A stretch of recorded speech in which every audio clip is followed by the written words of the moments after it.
بسم اللہ الرحمن الرحیم۔ اللہ تعالیٰ نے جب انسان کو اس دنیا میں بھیجا تو اسے جینے کا انداز بتایا، اس کے لیے قوانین بنائے کہ اس کے اندر رہ کر میری عبادت کرنی ہے۔ اگر میری حدوں کو کراس کیا تو میں تمہیں دنیا کے لیے عبرت کا نشان بنا دوں گا۔ آج ہم اس قدر گر چکے ہیں کہ ہماری نفسانی خواہشات نے ہمیں برباد کر دیا۔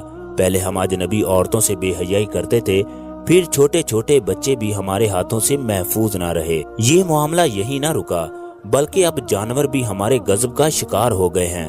اللہ تعالیٰ قرآن پاک میں فرماتا ہے، جب ہم نے لوط علیہ السلام کو بھیجا تو اس نے اپنی قوم سے کہا کہ تم وہ بے حیائی کے کام کرتے ہو جو جہاں میں پہلے کسی نے نہ کیا ہو۔ تم عورتوں کو چھوڑ کر مردوں سے اپنی خواہش پوری کرتے ہو، تم حد سے گزرنے والے لوگ ہو۔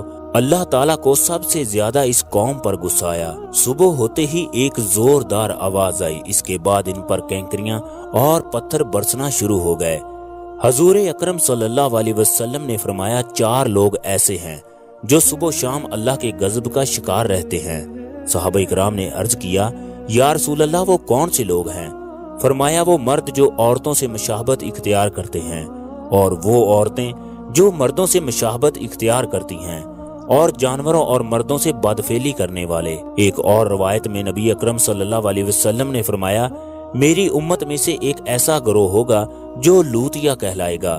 یہ لوگ 3 قسم کے ہوں گے، جو مردوں کی طرف رغبت رکھیں گے اور جو ان سے ہاتھ ملائیں گے اور گلے بھی لگیں گے۔ ان کے اندر شہوت ہوگی، ان کو ایسا کرنے پر مجبور کرے گی۔ وہ لوگ ان سے بدفعلی کریں گے۔ ایک دفعہ حضرت عیسیٰ علیہ السلام کا ایک جگہ سے گزر ہوا، وہاں ایک مرد پر آگ جل رہی تھی۔ آپ علیہ السلام نے اس آگ کو بجھانے کے لیے اس پر پانی ڈالا۔ اچانک اس آگ نے ایک لڑکے کی صورت اختیار کر لی۔ آپ کو بڑا تعجب ہوا۔ آپ نے بارگاہ الہی میں عرض کیا، یا اللہ اس کو دنیا والی حالت میں لٹا دے تاکہ میں اس سے کچھ سوال کر سکوں۔ اللہ تعالیٰ نے اس نوجوان کو زندہ فرما دیا۔ آپ نے اس سے پوچھا، تمہارے ساتھ یہ معاملہ کیوں پیش آیا؟ وہ کہنے لگا، میں دنیا میں ایک لڑکے کی محبت میں گرفتار ہو گیا، شہوت نے مجھے آبارا، میں نے اس کے ساتھ بڑا برا کام کیا، میری موت کے بعد وہی لڑکا آگ بن گیا۔ یہ آگ مجھے جلاتی ہے اور قیامت تک یہی سلسلہ جاری رہے گا۔ دوستو، حضرت لوط علیہ السلام کے والد کا نام ہاران تھا، جو کہ آزر کے بیٹے اور حضرت ابراہیم علیہ السلام کے سگے بھائی تھے۔ اس نسبت سے حضرت ابراہیم علیہ السلام لوط علیہ السلام کے بھتیجے تھے۔ ابراہیم علیہ السلام پر سب سے پہلے آپ ایمان لائے۔ حضرت ابراہیم علیہ السلام کے زمانے میں لوط علیہ السلام اہل سدوم کی رہنمائی کے لیے بھیجے گئے۔ اپنے والد حران کے انتقال کے بعد لوط علیہ السلام اپنے چچا ابراہیم علیہ السلام کے ساتھ بابل میں مقیم رہے، پھر ایک عرصے کے بعد سدوم نامی شہر میں آباد ہو گئے۔ سدوم کا شمار اس وقت دنیا کے خوبصورت شہروں میں ہوتا تھا۔ سدوم شہر کی آبادی 1 لاکھ نفوس پر مشتمل تھی۔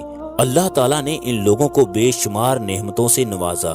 یہ اللہ کا شکر ادا کرنے کی بجائے تکبر کرنے لگے۔ شیطان نے بھی تکبر کیا، اللہ تعالیٰ نے اسے جنت سے نکال دیا۔ تکبر کرنے والے لوگوں پر شیطان قابض ہو جاتا ہے۔ دور دراز علاقوں سے جب مسافر آتے تو وہ ان کے مہمان بن جاتے۔ وہ کئی دن ان لوگوں کے پاس رہتے، ان لوگوں کو ان کی خدمت کرنا پڑتی۔ یہ اس وقت مہمان نوازی سے تنگ آ چکے تھے، یہ کسی بھی صورت ان سے چھٹکارا حاصل کرنا چاہتے تھے۔ ایک دن ابلیس ان کی محفل میں ایک بزرگ کی شکل میں آیا، کہنے لگا، اگر تم ان سے پیچھا چھڑانا چاہتے ہو تو میرے کہنے پر عمل کرو۔ تمام لوگوں نے اس کی بات توجہ سے سنی۔ کہنے لگا، میں کل بتاؤں گا۔ دوسرے دن یہ ایک 9 عمر خوبصورت لڑکے کے بھیس میں آیا اور ان لوگوں کو عورتوں کی بجائے مردوں سے فعل بد سکھانے لگا۔ ابلیس کے کہنے پر ان لوگوں نے یہ بدکاری کرنا شروع کر دی۔ شیطان کی ایمان پر ایک ایسا گناہ ایجاد ہوا جس کا دنیا میں پہلے تصور بھی نہیں کیا گیا۔ پھر اللہ تبارک و تعالیٰ نے لوط علیہ السلام کو اس قوم میں نبی بنا کر بھیجا۔ حضرت لوط علیہ السلام نے اس قوم کو توحید کی دعوت دی، مگر یہ لوگ باز نہ آئے۔ لوط علیہ السلام ان کی اس عادت کی وجہ سے فکر مند رہتے، مگر اس قوم پر ذرا بھی اثر نہ ہوا، بلکہ یہ لوگ آپ کا مذاق اڑاتے۔ اس کا ذکر اللہ تعالیٰ نے قرآن پاک میں کیا ہے، تم اللہ سے کیوں نہیں ڈرتے؟ میں تمہارا امانت دار پیغمبر ہوں، تم اللہ سے ڈرو، میرا کہنا مانو، میں تم سے اس کا بدلہ نہیں مانگتا، میرا بدلہ اللہ تبارک و تعالیٰ کے ذمے ہے۔ تم لڑکوں کی طرف مائل ہوتے ہو، حالانکہ اللہ تعالیٰ نے تمہارے لیے تمہاری بیویاں پیدا کی ہیں، تم ان کو چھوڑ دیتے ہو، حقیقت یہ ہے کہ تم حد سے نکل جانے والے ہو۔ لوط علیہ السلام جب ان لوگوں کو سمجھاتے تو ان لوگوں کو برا لگتا۔ ان لوگوں نے صاف صاف کہہ دیا، اگر تم اسی طرح برا کہتے رہے اور ہمارے کاموں میں مداخلت کرتے رہے تو ہم تم کو اپنے شہر سے نکال دیں گے۔ لوط علیہ السلام جب ان کو اللہ کے عذاب سے ڈراتے تو یہ آپ علیہ السلام کا مذاق اڑاتے۔ پھر ایک دن ان لوگوں نے خود ہی عذاب کا مطالبہ کر دیا، کہنے لگے اگر تم سچے ہو تو ہم پر عذاب لے آؤ۔ اللہ تعالیٰ نے قرآن پاک میں فرمایا ہے، قوم کے اس مطالبے کے بعد لوط علیہ السلام کو یقین ہو گیا کہ اللہ تعالیٰ نے ان کے دلوں پر مہر لگا دی ہے، اب یہ راہ راست پر آنے والے نہیں ہیں۔ بے بسی کے عالم میں ہاتھ اٹھائے اور دعا کر دی، پروردگار ان نافرمان لوگوں کے مقابلے میں میری نصرت فرما۔ اس کے بعد 4 فرشتے ابراہیم علیہ السلام کے پاس آئے، انہوں نے اسماعیل علیہ السلام کو خوشخبری سنائی۔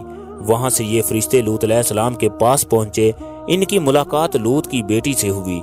یہ انتہائی خوبصورت نوجوان تھے، کہنے لگے کیا ہم کچھ دن یہاں ٹھہر سکتے ہیں؟ لڑکی نے کہا آپ یہاں پر رکے، میں واپس آ کر بتاتی۔ یہ اپنے باپ پاس گئی اور اسے تمام صورتحال سے آگاہ کیا، اے ابا جان، شہر کے باہر چند اجنبی 9 عمر لڑکے ہیں، کہیں ایسا نہ ہو کہ قوم ان کو پکڑ لے۔ چنانچہ لوط علیہ السلام ان فرشتوں کو گھر لے آئے۔ یہ فرشتے جبرائیل علیہ السلام، میکائیل علیہ السلام اور اسرافیل علیہ السلام تھے۔ لوط علیہ السلام نے جب ان خوبصورت حسین و جمیل 9 عمر لڑکوں کو دیکھا تو گھبراہٹ اور پریشانی میں مبتلا ہو گئے۔ لوط علیہ السلام نے چند دن اس راز کو چھپائے رکھا، پھر ان کی بیوی نے یہ راز فاش کر دیا۔ یہ سن کر بستی والے دوڑتے ہوئے حضرت لوط علیہ السلام کے گھر پہنچے۔ اس کا ذکر اللہ تعالیٰ نے قرآن پاک میں کیا ہے کہ یہ لوگ دوڑتے ہوئے لوط کے گھر پہنچے تو لوط علیہ السلام نے کہا، اے قوم، میری قوم کی جو لڑکیاں ہیں وہ تمہارے لیے جائز ہیں، اللہ سے ڈرو، میرے مہمانوں کے بارے میں مجھے رسوا نہ کرو، تم میں سے کوئی بھی شائستہ آدمی نہیں۔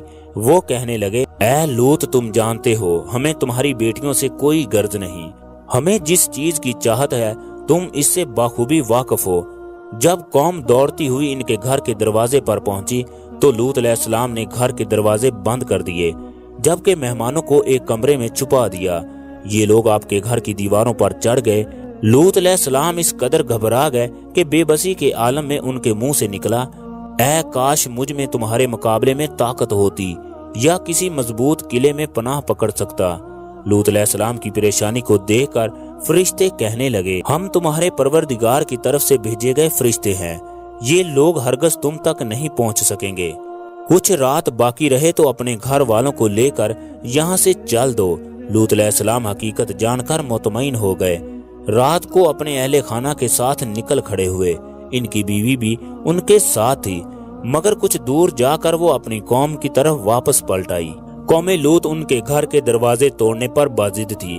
حضرت جبرائیل علیہ السلام نے گھر سے باہر نکل کر اپنے پر کا ایک کونا مارا، جس کی وجہ سے ان کی آنکھوں کے ڈیلے باہر نکل آئے۔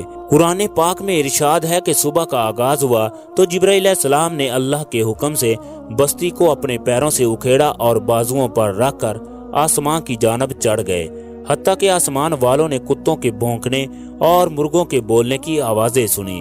اس کے بعد ان پر پتھروں کی بارش ہوئی، ہر پتھر پر مرنے والے کا نام لکھا تھا۔ صبح ہونے والے عذاب نے پوری بستی کو نیست و نابود کر دیا۔